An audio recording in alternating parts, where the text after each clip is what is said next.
வெத்து வேட்டு திரைப்படத்தின் திரை கண்ணோட்டம். விபின் மூவி பட நிறுவனம் சார்பாக எஸ். குமார், ராமசாமி, சரவண மாணிக்கம், மூர்த்தி, லக்ஷ்மணன் ஆகியோர் இணைந்து தயாரிக்கும் படத்திற்கு வெத்து வேட்டு என்று பெயரிட்டுள்ளனர். ஹரிஷ் கதாநாயகனாகவும் நடிக்கிறார்.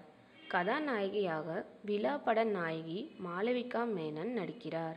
மற்றும் இளவரசு, கஞ்சா கருப்பு, ஆடுகளம் நரேன், மீரா கிருஷ்ணன், சுஜாதா, தென்னவன், ஸ்ரீரஞ்சினி, பிளாக் பாண்டி, கோபால், மணி, மாகான், கிரேன் மனோகர், போண்டா மணி, வெங்கல் ராவ், சின்ன சில்க் உமா, நந்தகுமார், கம்பம் மீனா, நாஞ்சில் சரண் ஆகியோர் நடிக்கிறார்கள். கிராமத்து காதலை மிக யதார்த்தமாக இதில் பதிவு செய்திருக்கிறோம். இளைஞர்களுக்கு பிடித்த காதல் படமாக இது இருக்கும். 70% காமெடி, 20% காதல் மற்றும் குடும்ப சென்டிமெண்ட் கலந்து இந்த படத்தை உருவாக்கியுள்ளோம். படத்தின் பாடல் காட்சிகளுக்கு 10 நாட்களுக்கு 300 துணை நடிகர்கள் வரவழைக்கப்பட்டு பிரம்மாண்டமாக படமாக்கப்பட்டது. கதாபாத்திரங்களுக்கு ஏற்ப நடிகர்கள் தேர்வு செய்து நடித்து வைத்திருக்கிறோம்.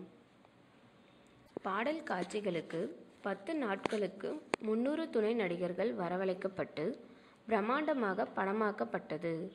கதாபாத்திரங்களுக்கு ஏற்ப நடிகர்கள் தேர்வு செய்து நடிக்க வைத்திருக்கிறோம். சென்சார் அதிகாரிகள் படத்திற்கு யூ சர்டிபிகேட் கொடுத்து பாராட்டினார். இந்த படத்தில் படப்பிடிப்பு கடைசி நாள் அன்று படப்பிடிப்பிற்கு உதவிய திருச்சி அருகில் உள்ள கோப்பு என்ற கிராம மக்கள் 500 பேருக்கு கிடா வெட்டி விருந்து வைத்தோம். அவர்கள் அனைவரும் படக்குழுவினரை படம் வெற்றியடைய வாழ்த்தினார்கள். படப்பிடிப்பு திருச்சி, பொள்ளாச்சி, கேரளா பகுதியில் படமாக்கப்பட்டுள்ளது. படம் அடுத்த மாதம் திரைக்கு வர உள்ளது என்றார் இயக்குனர் மணிபாரதி.